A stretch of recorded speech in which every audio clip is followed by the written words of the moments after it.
My family called me a court clerk and praised the fake judge they loved, until the day he walked into my courtroom and had to call me Your Honor. The notification came 3 days before Easter, a simple text from my father, no greeting, no warmth, just the message that had become familiar over the past decade. I wasn't welcome. I stared at my phone in my chambers, the mahogany desk reflecting the afternoon light filtering through the tall windows. Outside, Washington, D.C. bustled with its usual organized chaos. Inside, I felt the old familiar sting of dismissal, though by now it had dulled to a distant ache. My father had perfected the art of excluding me while making it sound reasonable. This time, the excuse was my cousin Sarah's new husband, Marcus Whitmore, a federal judge Dad had emphasized in previous calls. Important, connected, someone whose presence elevated the family's standing, and my presence apparently would diminish it. I set the phone down and returned to the brief I'd been reviewing. United States versus Riverside Development Corporation, a complex federal fraud case involving healthcare contracts, the kind of case that required precision, patience, and an understanding of both criminal and administrative law. The kind of case I'd been appointed to handle because of my reputation for fairness and my expertise in federal contracting law. But my father didn't know that. None of my family did. To them, I was still Lauren, the daughter who'd wasted her potential by working for the government instead of joining a prestigious law firm, the one who'd chosen public service over profit, principle over prestige, the family embarrassment who drove a modest car, lived in a small townhouse, and wore conservative suits instead of designer labels. They had no idea that 10 years ago, at 32, I'd been confirmed as a United States District Court judge for the District of Columbia, one of the youngest federal judges appointed in the past 2 decades. I hadn't hidden it, exactly. I'd invited them to my confirmation hearing. My father had declined, citing a golf tournament. My mother had prior commitments. My sister Jessica came but left early, unimpressed by what she called government pageantry. Only my late grandmother had attended, sitting in the gallery with tears of pride streaming down her face. After that, I stopped trying to share my life with them. When they asked about work, I said cases and paperwork. When they dismissed my career as pushing papers for bureaucrats, I simply nodded. When my father introduced me at family gatherings as Lauren, she works for the courts, emphasizing it like an apology, I smiled politely. I wasn't hiding. I was watching. Every dismissive comment, every casual exclusion, every assumption that I'd failed because I hadn't followed their narrow definition of success. I observed it all, not with bitterness, but with the same analytical eye I brought to the bench. My career had taught me patience. In federal court, you don't rush to judgment. You gather evidence. You listen to all sides. You wait for the full picture to emerge before making your ruling. So, I waited. The text about Easter was just the latest in a pattern that had repeated throughout my adult life. Family weddings where I wasn't asked to be in the wedding party.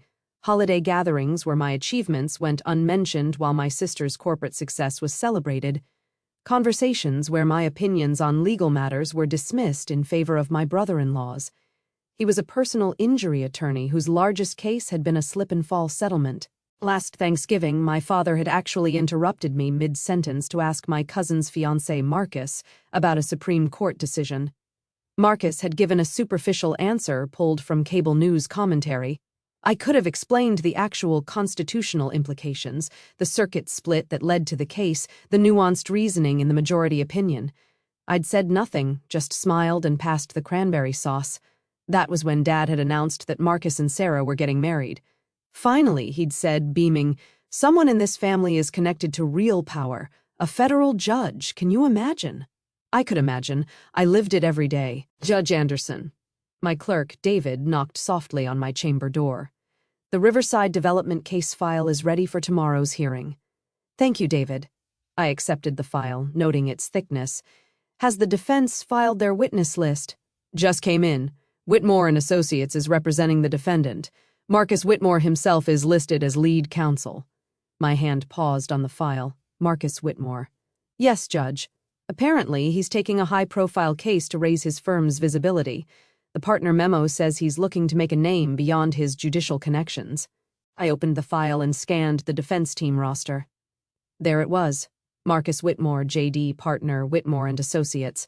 My cousin Sarah's husband, the federal judge, who wasn't actually a federal judge. I'd never corrected that misconception. When Dad had first mentioned Judge Whitmore, I'd assumed he meant a state court judge, perhaps, or a magistrate, but at Thanksgiving I'd overheard Marcus carefully deflecting questions about his cases, speaking in vague terms about the bench and rulings. It had taken me exactly 3 minutes of conversation to realize the truth. Marcus had been a clerk for a federal judge 15 years ago. He'd been working at the courthouse, but he'd never been a judge himself. He'd parlayed that brief association into a successful private practice, and somewhere along the way, my family had inflated his resume from former judicial clerk to federal judge. Marcus had never corrected them. In fact, from what I'd observed, he'd encouraged the confusion. He name-dropped his former judge, referenced his time on the bench in a way that was technically true. He had been present on the bench, just not sitting in the judge's chair, and let people draw their own conclusions. My family, always impressed by titles and status, had drawn exactly the conclusion Marcus intended, and now Marcus Whitmore, who my father considered too important for me to be around, was going to appear in my courtroom as defense counsel in a federal fraud case. I pulled the case summary. Riverside Development Corporation was accused of submitting falsified documentation to obtain $47 million in federal healthcare facility construction contracts.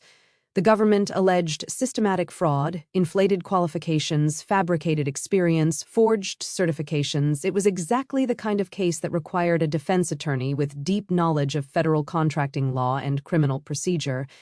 Marcus's firm specialized in corporate litigation and white-collar defense, but his personal experience was mostly in civil matters. This case was going to be a challenge for him. I spent Sunday reviewing the briefs with my usual thoroughness. The prosecution's case was strong, but not overwhelming. The defense had room to maneuver if they were strategic. Everything would depend on how well Marcus could argue the nuances of federal contracting regulations and criminal intent. By Sunday evening, I drafted my preliminary questions and reviewed the relevant precedents. I was ready. My phone buzzed. Another text from Dad. Hope you're enjoying a quiet Easter at home. Sarah and Marcus's brunch was wonderful. Marcus told such fascinating stories about his cases. So impressive to have someone of his caliber in the family. Wish you could have met him properly. I typed a simple response. Sounds lovely. What I didn't type. I'll see him tomorrow morning at 9 in my courtroom, where he'll address me as Your Honor. Monday morning arrived with the crisp promise of spring. I drove to the courthouse in my standard vehicle, a practical sedan that my family had once mocked as so ordinary. I parked in my reserved space, marked Judge Anderson, and entered through the private judicial entrance. Security nodded respectfully. Good morning, Judge. Good morning, Tom. I took the judge's elevator to my chambers, changed into my robes, and reviewed my calendar. United States versus Riverside Development Corporation was my first case, scheduled for 9 a.m.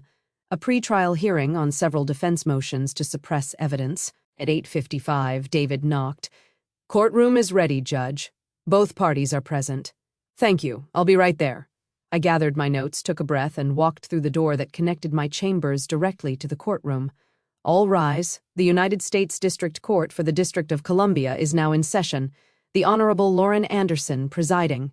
I entered and took my seat at the bench, looking out over the courtroom with the practiced neutrality I'd perfected over a decade. The prosecution team sat at the left table, led by Assistant U.S. Attorney Rebecca Chin, someone I knew to be thorough and prepared. At the defense table sat 3 attorneys in expensive suits, and in the center, Marcus Whitmore. Our eyes met. His face went absolutely pale. I watched the recognition hit him in stages. First confusion. Why did this judge look familiar? Then recognition. Wait, that's Sarah's cousin. Then the devastating realization. She's not just in the courthouse. She is the judge. To Marcus's credit, he recovered quickly, though not quickly enough. His co-counsel had noticed his reaction. The lead prosecutor had noticed. The court reporter had noticed. I gave him nothing. No smile, no acknowledgement of recognition, no indication that we'd met before. Just the same professional neutrality I showed every attorney who appeared before me. Please be seated, I said. Counsel, please state your appearances for the record. Rebecca Chin stood. Rebecca Chin for the United States, Your Honor. Marcus stood, and I could see his hand trembling slightly as he gripped his notes. Marcus Whitmore for the defendant, Riverside Development Corporation, Your Honor. His voice caught slightly on Your Honor. Thank you, I said calmly. We're here for pretrial motions on the defense's motion to suppress evidence obtained during the initial investigation. Mr. Whitmore, you filed this motion. Please proceed with your argument. Marcus opened his mouth, closed it, and glanced down at his papers. When he looked back up, I could see sweat forming at his hairline.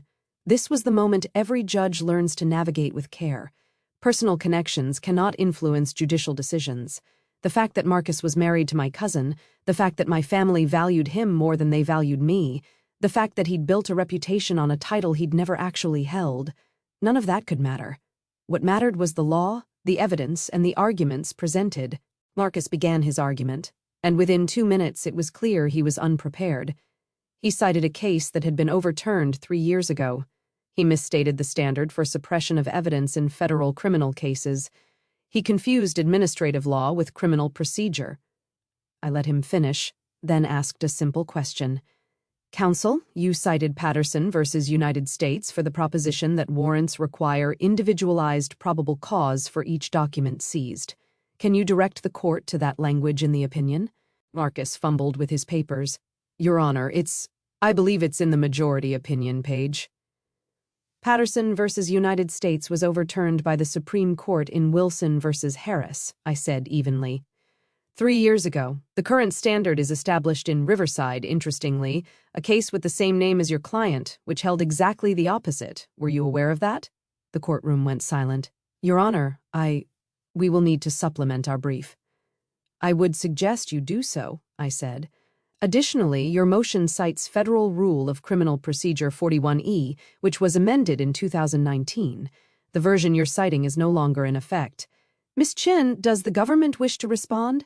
Rebecca Chin stood, and I could see her fighting back a smile. Your Honor, the government believes the defense's motion is based on superseded law and should be denied as filed. However, if the court wishes to allow supplemental briefing, I'll allow it, I said. Mr. Whitmore, you have until Friday to file a supplemental brief addressing the current state of the law. Miss Chin, you'll have until the following Wednesday to respond. We'll reconvene in 2 weeks. I addressed the rest of the procedural matters quickly and efficiently, then adjourned the hearing. All rise. I returned to my chambers, removed my robe, and sat at my desk. The hearing had lasted 20 minutes. In that time, I'd exposed the weakness of the defense's preparation, given them a chance to correct it, and maintained absolute professional neutrality. I'd also watched Marcus Whitmore realize that the family member he'd been helping to exclude from Easter brunch was the judge who would decide his case. My phone buzzed. A text from Sarah. Marcus just called. He said you're the judge on his case. Why didn't you tell us you were a judge? 3 question marks. The text equivalent of shouting. I typed carefully. You never asked what I do. When you inquired, I said I work for the courts. That was accurate. Her response came immediately. Everyone thought you were a clerk or something. This is insane. Marcus is freaking out. He says this is a conflict of interest. I called my judicial assistant. Janet, I need you to prepare the standard disclosure form for a potential conflict of interest. Defense counsel in the Riverside case is married to my cousin. I'm going to disclose the relationship and allow both parties to state whether they want me to recuse. Right away, judge, within an hour, both parties had been notified of the family connection. Rebecca Chin's office filed a response stating the government had no objection to me remaining on the case. Marcus's firm requested an emergency conference call. At 3 p.m., I convened the call with both parties on the line. Mr. Whitmore, I said, you've requested this conference to address the disclosed family relationship. Please state your position for the record. Marcus's voice was strained. Your Honor, given that you're related to my wife, and given that my family relationship with you is complicated, we believe there's an appearance of impropriety that warrants recusal. Please elaborate on what you mean by complicated, Mr. Whitmore. There was a long pause. What could he say? That my family excluded me from gatherings, that they considered me inferior, that he'd been held up as the success story while I was the cautionary tale. Your Honor, there's been limited contact between you and my wife's family. We're concerned about potential bias. I see. Miss Chin, does the government have a position?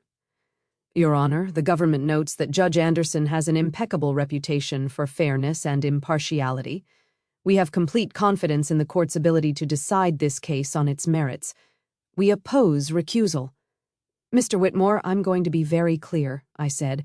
I have presided over hundreds of cases in this court. I have never allowed personal relationships to influence my judicial decisions, and I will not start now. The fact that you are married to my cousin is irrelevant to how I will rule on the legal issues in this case. However, if you genuinely believe I cannot be impartial, you have the right to request that I recuse myself.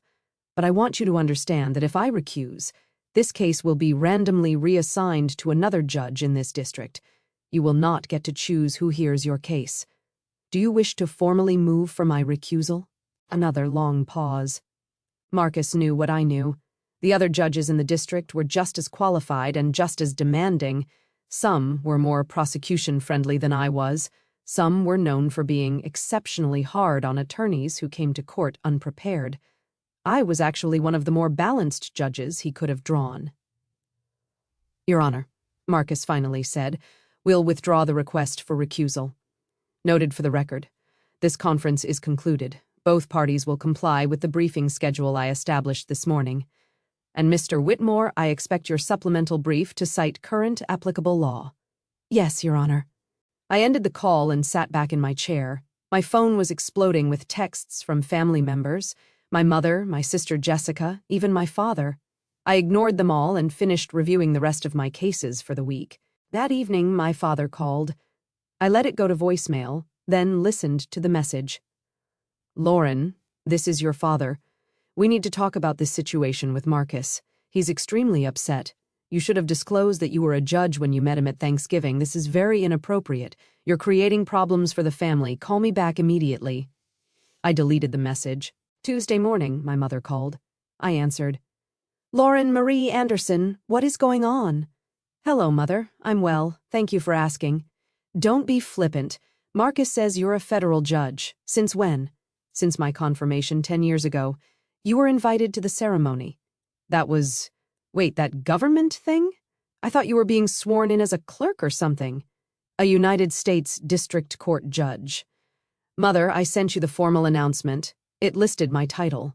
Well, we didn't realize. That's not the point. The point is you're creating a conflict for Marcus. He's trying to make a name for himself, and now you're presiding over his case. It looks like you're trying to sabotage him. I took a breath, maintaining the calm I'd learned to cultivate in the courtroom. Mother, Marcus is free to request that I recuse myself. I've already given him that option. He declined because the other judges might be worse. You need to recuse yourself anyway. Show some family loyalty. Family loyalty, I repeated softly, like the family loyalty that excluded me from Easter brunch because my presence would be awkward around Marcus. Silence. Lauren. That was your father's thought. Mother, I have to go. I have oral arguments in 30 minutes. If you'd like to attend, the courtroom is open to the public. You're welcome to come watch what I do. I hung up before she could respond. The week continued. Marcus filed his supplemental brief on Friday. It was better than his original motion, but still mediocre. He'd cited the correct cases this time, but his analysis was superficial. Rebecca Chin's response brief was sharp, thorough, and devastating. When we reconvened for the hearing, Marcus looked like he hadn't slept. His co-counsel did most of the arguing this time. A senior partner who clearly understood federal criminal procedure far better than Marcus did. I denied the motion to suppress. The evidence had been lawfully obtained. The defense had failed to meet their burden of proof. Mr. Whitmore, I said after issuing my ruling, I'm setting a trial date for 8 weeks from today. That gives both parties time to complete discovery and prepare their cases. I expect all future filings to meet the professional standards of this court. Do you understand? Yes, Your Honor. This hearing is adjourned. That evening, my sister Jessica called. Unlike my parents, Jessica had always been more pragmatic than status-conscious. Okay, she said without preamble. I need you to explain what's happening because Dad is losing his mind and honestly, I'm confused too. What would you like to know? Are you actually a federal judge? Yes. Like a real one, not a magistrate or a referee or something? A United States District Court judge. Article 3, life tenure, presidential appointment, Senate confirmation. Holy, Jessica breathed. When did this happen? 10 years ago, I was 32. And you just never mentioned it? I invited the family to my confirmation. Grandma was the only one who came. I heard her intake of breath. Oh my God, that ceremony where Grandma made us all promise to attend, but Dad said it was just some government paperwork thing. That ceremony? Lauren, I am so sorry. We all thought. He thought I was a clerk, or a secretary, or just a government employee, I know. I kept my voice gentle. It's fine, Jessica. I stopped correcting the assumptions years ago. It's not fine. We've been treating you like you're the family failure. I finished, I know. Meanwhile, you're one of the most powerful people in the federal judiciary, and we've been fawning over Marcus, who isn't even actually a judge. He was a clerk, I said. A good one, from what I understand. He's built a successful practice. There's no shame in that. But he let us think. Yes, he did, and the first let you keep thinking I was something less than I am. We both made choices about what to reveal and what to let people assume. Jessica was quiet for a moment. Are you going to destroy him in this trial? I'm going to be fair and impartial, just as I am in every case. The law will be applied equally. Justice will be served based on the evidence and the arguments presented. Marcus will get the same consideration as any other attorney in my court. No more, no less. That's very judge-like of you. It's my job. Another pause. Dad wants you to recuse yourself. I know, I've offered Marcus that option twice now. He's declined both times. Because you're actually one of the fairer judges, aren't you? I'd like to think so. Lauren, I really am sorry about Easter. About all of it. We should have paid more attention. We should have cared more about what you were actually doing instead of just assuming. Thank you, I said quietly. That means something. For what it's worth, I'd like to come watch the trial if that's allowed. It's open to the public. You're welcome anytime. The trial began 6 weeks later. In that time, Marcus had clearly worked hard to prepare. He'd brought in 2 additional attorneys who specialized in federal criminal defense. They'd filed competent briefs, conducted thorough discovery, and prepared a reasonable defense strategy. But the government's case was strong. The evidence of fraud was extensive and well documented. Falsified certifications, fabricated experience, forged signatures. The paper trail was clear. The trial lasted 3 weeks. My courtroom was filled every day with the usual mix of law students, journalists covering federal cases, and interested observers. On the second day, I noticed my sister Jessica sitting in the gallery. She came back every day for the rest of the trial. On the 4th day, my mother appeared. She sat in the back, watching silently as I managed the complex proceedings, ruled on objections, instructed the jury, and maintained order in the courtroom. On the 8th day, my father came. I saw him enter during the afternoon session, taking a seat near the door. He watched as Marcus examined a witness, as Rebecca Chin cross-examined, as I sustained objections and overruled others based on the federal rules of evidence. He watched me work. The jury deliberated for 2 days before returning a verdict. Guilty on 17 of 19 counts. Riverside Development Corporation had systematically defrauded the federal government of $47 million. I thanked the jury for their service, set a sentencing date, and adjourned the trial. In my chambers afterward, I removed my robe and sat quietly for a moment. The case had been decided fairly, the law had been applied correctly, justice had been served. Marcus had represented his client competently, but the evidence had been overwhelming. He'd done his job, I'd done mine. My phone showed 14 missed calls from family members. I called Jessica first. You were incredible, she said immediately. Lauren, I had no idea. The way you managed that courtroom, the way you explained complex legal concepts to the jury, the respect everyone showed you, I'm honestly in awe. Thank you for coming. I brought Mom on day 4. Did you see her? I did. She cried afterward, not in court, but in the car. She said she finally understood what Grandma had been trying to tell us. My throat tightened. Grandma knew. She tried to tell us. We didn't listen. Jessica paused. Dad came on day 8. I saw him. He hasn't said anything yet. I think he's processing. That's all right. He doesn't have to say anything. But the next morning, my father called. I almost didn't answer, but something made me pick up. Lauren, his voice was rough. I watched the trial. The end of it, anyway. Yes, I saw you there. I had no idea what you do. I mean, I knew you worked at the court, but I didn't understand what that meant. I didn't understand who you are. I waited. We excluded you from Easter because we thought Marcus was more important, more successful, more worthy of respect. He cleared his throat. I was wrong. We were all wrong. Dad, let me finish, please. You've been a federal judge for 10 years, one of the youngest ever appointed. You've presided over hundreds of cases. You literally hold the power to decide people's futures, to interpret the law, to deliver justice. And we thought you were filing papers. I do file a lot of papers, I said gently. That part was true. Lauren, I'm sorry. I'm sorry we didn't come to your confirmation. I'm sorry we didn't ask more about your work. I'm sorry we valued a title over actually knowing who you are and what you've accomplished. I'm sorry we missed 10 years of being proud of you. I felt tears prick my eyes. Thank you. Your mother and I would like to take you to dinner, to celebrate, to listen, to finally learn about your life. Would you be willing? I'd like that. And Lauren, Marcus asked me to tell you something. He said to tell you that you were the fairest judge he's ever practiced before, and if he ever has another federal case, he hopes he draws your court. I smiled. That's kind of him.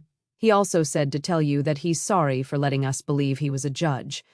He said you could have embarrassed him in open court, called out the misrepresentation, made him look foolish, but you didn't. You just treated him like any other attorney and judged his work on its merits. That's my job. No, my father said quietly. That's who you are, and we should have known that all along. 2 weeks later, I had dinner with my parents. Jessica came too, and to my surprise, so did Marcus and Sarah. We sat in a private room at a restaurant near Cap Hill.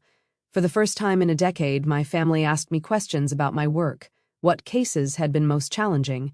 What was the confirmation process like? What made me want to become a judge? I told them about my love for the law, my commitment to justice, my belief that the courts should be a place where everyone, rich or poor, powerful or powerless, receives equal treatment. Marcus listened quietly, then said, I owe you an apology, Lauren. I let your family believe I was a federal judge when I was only a former clerk. I was embarrassed to correct them, and then it seemed too late.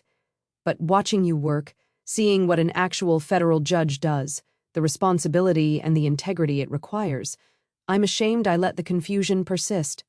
You built a successful career, I said. That's nothing to be ashamed of.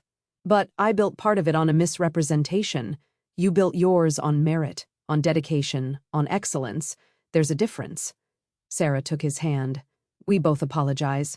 Marcus for the false impression, and me for not caring enough to learn what you actually do. I forgive you, I said simply.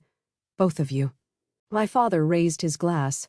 To Lauren, to the daughter we failed to see clearly, to the judge who showed us what real success looks like, and to family, which should mean supporting each other, not competing for status. We clinked glasses. Over dessert, my mother said quietly, Your grandmother would be so proud of you. She was, I said. She told me so at my confirmation. She said I was doing exactly what I was meant to do. She tried to tell us, my mother admitted. She kept saying, Lauren is a federal judge. Do you understand what that means? But we thought she was just being, you know how she exaggerated sometimes.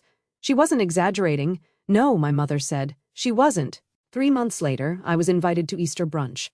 This time, the invitation came with a note from Sarah. Please come. We want to celebrate you properly this time. I attended. My father introduced me to the extended family as my daughter Lauren, a United States District Court judge. He said it with unmistakable pride. An uncle I barely knew approached me. A federal judge? That's incredible. What made you choose that path? I smiled. I wanted to serve justice, to make sure everyone who enters a courtroom gets a fair hearing regardless of who they are or what they've done. That's beautiful, he said. We should talk more about your work. I'd love to hear about your cases.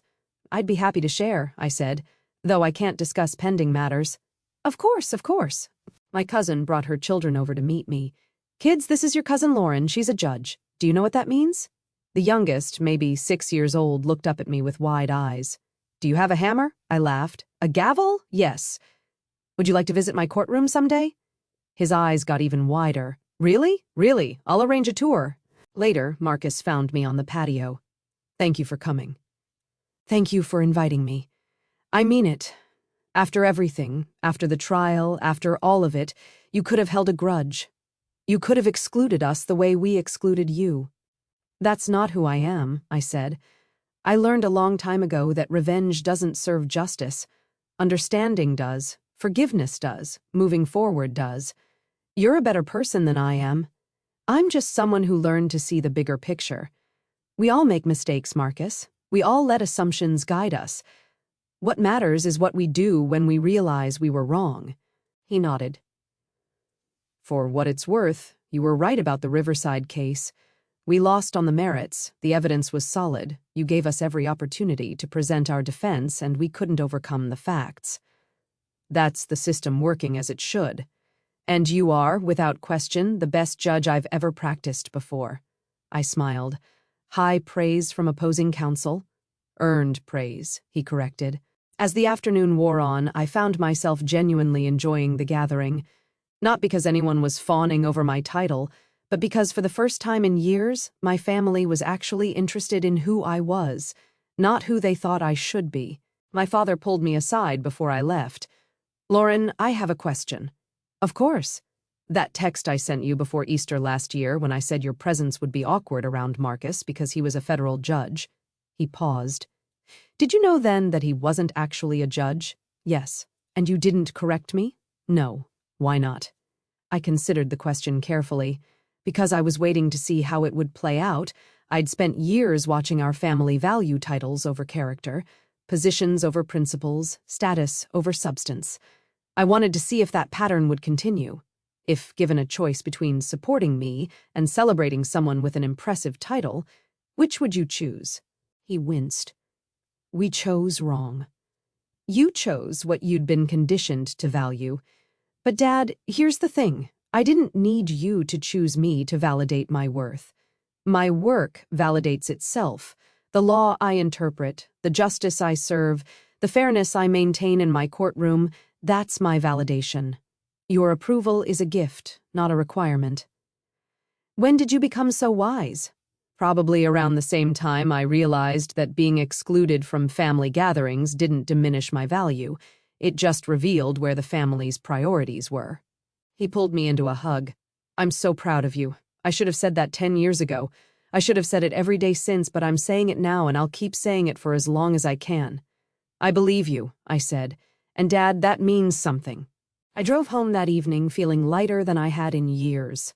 Not because my family finally recognized my success, but because I'd learned something important about myself in the process.